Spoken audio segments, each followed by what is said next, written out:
맥북은 안 꺼도 된다? 화면만 덮으면 된다? 반은 맞고 반은 틀렸습니다. 같은 작업인데 어느 날 갑자기 버벅거리고 끊긴다는 느낌이 듭니다. 원인은 간단합니다. 꺼진 줄 알았던 앱이 좀비처럼 남아서 CPU와 메모리를 계속 잡아먹고 있어요. 그래서 정작 지금 하는 작업이 버벅거리는 거죠. 오늘은 메뉴바에서 맥의 상태를 한눈에 보고 클릭 몇 번으로 좀비 앱을 정리해서 재부팅 없이 쾌적하게 만드는 앱을 소개해드립니다. 무료이니 꼭 한번 설치해 보시길 바랍니다. 여기서 끝이 아니다. 모니터링 앱뿐만 아니라 메뉴바와 노치바 정리, 그리고 맥의 슬립 모드 관리까지 맥 사용을 최적화해주는 필수 시스템 유틸리티 앱 4가지를 소개합니다. 홈브루로 설치부터 빠르게 진행해 봅시다. 스팔라이트로 터미널을 호출합니다. 그리고 설치 명령어를 입력해주세요. 명령어는 더보기란에 올려둘 테니 복사 붙여넣기 하세요. 잠시 기다리면 설치가 완료됩니다. 첫 번째 앱 스태츠입니다. 맥북은 안 꺼도 된다? 제가 인텔 맥 쓰면서 뚜껑만 덮었다가 다음날 배터리 없어서 곤란한 적 많았습니다. 인텔 맥 자체가 길어봐야 3시간밖에 못 쓰기 때문에 저는 30분 이상 안 쓸 것 같으면 그냥 껐습니다. 하지만 요즘 M 시리즈는 저전력의 성능도 좋고 배터리 타임도 좋죠. 그렇다고 해서 뚜껑만 덮으면 되느냐? 그건 아닙니다. 완벽한 소프트웨어는 없습니다. 어느 소프트웨어나 버그는 있고 그로 인해 시스템 성능에 영향을 주기 마련입니다. 특히 8GB나 16GB 기본형 모델을 사용하시는 분들이라면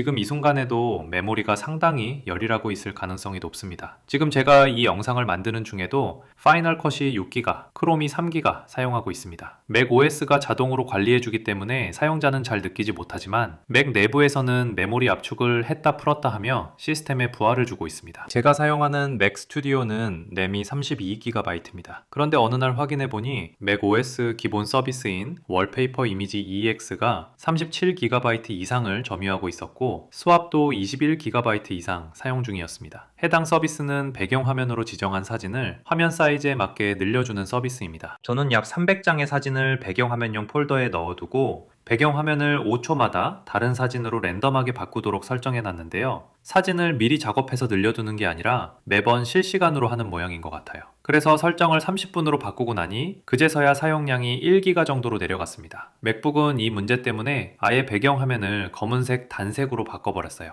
여튼 맥 OS 기본 서비스에서도 이렇게 메모리 누수가 발생할 수 있습니다. 그래서 스태츄와 같은 모니터링 앱을 사용하면 CPU, 램, 디스크 등의 정보를 상단 메뉴바에서 직관적으로 확인할 수 있습니다. 사용 중에 뭔가 느리거나 버벅거린다는 느낌을 받으면 그냥 상단 메뉴바를 확인하고 클릭 몇 번으로 문제가 되는 앱 또는 서비스를 쉽게 종료할 수 있습니다. 특히 맥 초보자분들은 창 왼쪽 상단의 빨간 버튼을 누르면 앱이 종료되는 거라고 생각하시는데요. 하지만 그건 창만 닫힌 것이고 앱은 백그라운드에서 계속 실행됩니다. 작업이 끝났다면 반드시 커맨드 Q를 눌러 완전히 종료하는 습관이 필요합니다. 스태츠의 사용법은 매우 단순합니다. 실행하면 메뉴바에 실시간 수치가 표시되고 설정에서 숫자형, 막대 그래프, 선형 그래프 등 원하는 방식으로 표시를 바꿀 수 있습니다. 비슷한 콘셉트의 앱으로 런캣이 있습니다. 메뉴바에서 고양이가 달리는데 시스템 부하에 따라 고양이가 달리는 속도가 바뀝니다. 고양이를 선택해서 메뉴바에서 뛰도록 만들 수 있습니다. 설정에서 실험적 기능을 켜면 CPU, 램, SSD, 네트워크 부하도 확인할 수 있습니다. 다만 세부 프로세스 분석이나 문제되는 서비스를 종료하는 기능은 없어서 그냥 귀여움에 중점을 둔 앱입니다. 두 번째 앱은 아이스입니다. 지금 사용 중인 맥북 상단의 메뉴바를 한번 확인해 보세요. 아이콘이 몇 개나 있나요? 방금 설치한 스탯까지 더해졌다면 14인치 맥북 사용자분들은 노치 때문에 아이콘 일부가 가려져서 보이지도 않을 겁니다. 메뉴바는 단순한 표시줄이 아니라 빠른 접근이 필요한 작업 제어 센터입니다. 실시간 정보를 확인하거나 도구에 즉시 접속해야 하는데 이 공간이 무질서하면 결국 집중력이 분산됩니다. 아이스는 바로 이 메뉴바 아이콘들을 깔끔하게 정리해주는 앱입니다. 사실 이 분야에서는 바텐더라는 유료 앱이 독보적이었습니다. 하지만 2024년 개발자가 앱을 조용히 매각했다는 점, 그리고 앱이 인수된 후 고지없이 사용자 추적 도구가 설치된 점이 밝혀져서 많은 사람들이 실망하고 다른 대안을 찾아 떠났습니다. 저 역시 바텐더 4와 5를 구매하여 사용했었지만 저 사태 이후로 아이스로 갈아탔습니다. 아이스의 가장 큰 장점은 오픈소스라는 점입니다. 누구나 코드를 검증할 수 있어 바텐더처럼 몰래 데이터 분석 도구를 씹는 행위 자체가 불가능합니다. 무료임에도 바텐더의 핵심 기능을 거의 완벽하게 대체하며 복잡한 트리거 기능을 제외하면 실사용에서 불편함은 거의 느껴지지 않습니다. 아이스를 실행하면 시스템 권한 승인을 요청합니다. 손쉬운 사용과 화면 녹화 항목에서 아이스를 활성화하고 앱을 재시작해주세요. 아이스가 정상적으로 실행되면 메뉴바의 아이콘이 다 사라지고 점 하나만 남아 있습니다. 점 점을 누르면 숨겨진 아이콘이 보이고 다시 누르면 사라집니다. 점을 우클릭하고 아이스 세팅을 클릭하면 설정에 들어갈 수 있습니다. 설정에서 로그인 시 실행을 활성화해주세요. 아래에서 아이스의 아이콘 모양을 변경할 수도 있고요. 유즈 아이스바를 활성화하면 숨겨진 아이콘을 메뉴바에 확장하는 방식이 아니라 점 아래에 별도의 바를 만들어서 보여줍니다. 화면이 좁은 14인치 모델을 사용할 때 공간 활용도가 극대화됩니다. 메뉴바 레이아웃 탭에서 내가 원하는 대로 아이콘을 정렬할 수 있습니다. 상단바에는 항상 노출할 아이콘을, 하단바에는 숨길 아이콘을 드래그해서 배치하면 끝입니다. 또는 메뉴바에서 커맨드를 누른 상태로 아이콘을 드래그해서 숨길 영역과 표시할 영역으로 옮길 수 있으니 각자 상황에 맞게 아이콘을 배치해 주시면 됩니다. 세 번째 앱은 Keeping You Awake 앱입니다. 맥뿐만 아니라 노트북은 일정 시간이 지나면 화면을 끄거나 절전 모드로 전환됩니다. 배터리 최적화를 위해 필수적인 기능입니다. 하지만 이런 경험 있으실 겁니다. 파일 다운로드를 걸어놓고 다른 걸 하고 있는데 화면이 꺼지고 다운로드가 끊긴다거나 작업 중인 게 중단되어서 처음부터 다시 해야 하거나 화면을 보면서 리뷰 중인데 입력이 없었다고 화면이 꺼진다거나 그때마다 매번 설정 들어가서 화면 보호기 설정을 바꾸기는 너무 번거롭잖아요. 이럴 때 사용하는 게 Keeping You Awake입니다. 실행하면 메뉴바에 커피잔이 생깁니다. 한번 클릭하면 커피잔이 채워지고 더 이상 화면이 꺼지지 않습니다. 다시 클릭하면 커피잔이 비워지고 시간이 지나면 절전 모드로 들어가게 됩니다. 아주 심플하고 간단한 앱으로 의도치 않은 절전 모드를 막을 수 있습니다. 비슷한 앱으로 암페타민이 있습니다. 이건 홈브루로 설치 안 되고 앱스토어에서 다운받을 수 있는데요. Keeping You Awake는 단순 온오프 기능만 있는 반면에 암페타민은 특정 앱이 켜져 있으면 작동하거나 파일 다운로드 시에만 작동하게 만들 수 있습니다. 또는 트리거를 만들어서 특정 앱이 사용 중일 때 자동으로 작동하도록 만들 수 있습니다. 예를 들어 파이널 컷이라는 트리거를 만들고 앱에서 파이널 컷을 선택하면 이후 파이널 컷 실행 시 자동으로 암페타민이 동작하며 화면 꺼짐을 방지해 줍니다. 그리고 파이널 컷을 종료하면 암페타민도 자동으로 작동이 중단됩니다. 단순 온오프를 원하시면 Keeping You Awake, 트리거 기반의 자동화를 원하시면 암페타민을 사용하시면 됩니다. 마지막으로 탑노츠입니다. M 시리즈 맥북부터 도입된 M자 탈모를 해결해주는 앱입니다. 앱을 실행하면 메뉴바 배경을 검게 만들어 예전 맥북 스타일로 만들어줍니다. 별다른 기능은 없고 그냥 노치 부분이 보기 싫으면 사용하시면 됩니다. 옵션 중에 라운드 코너가 있는데 이건 상단 모서리 부분을 둥글게 처리해주는 옵션입니다. 개인 취향껏 조절하시면 됩니다. 오늘은 생산성 앱에 이어서 시스템 유틸리티 앱을 리뷰해봤습니다. 저는 스테스 대신에 아이스테스 메뉴스라는 유료 앱을 사용했는데요. 앱에서 바로 프로세스를 종료하는 건 스테스에서만 가능하더라고요. 무료이지만 정말로 강력한 유틸이니 꼭 사용해보시길 바랍니다. 오늘도 영상 봐주셔서 감사합니다. 행복한 하루 되세요.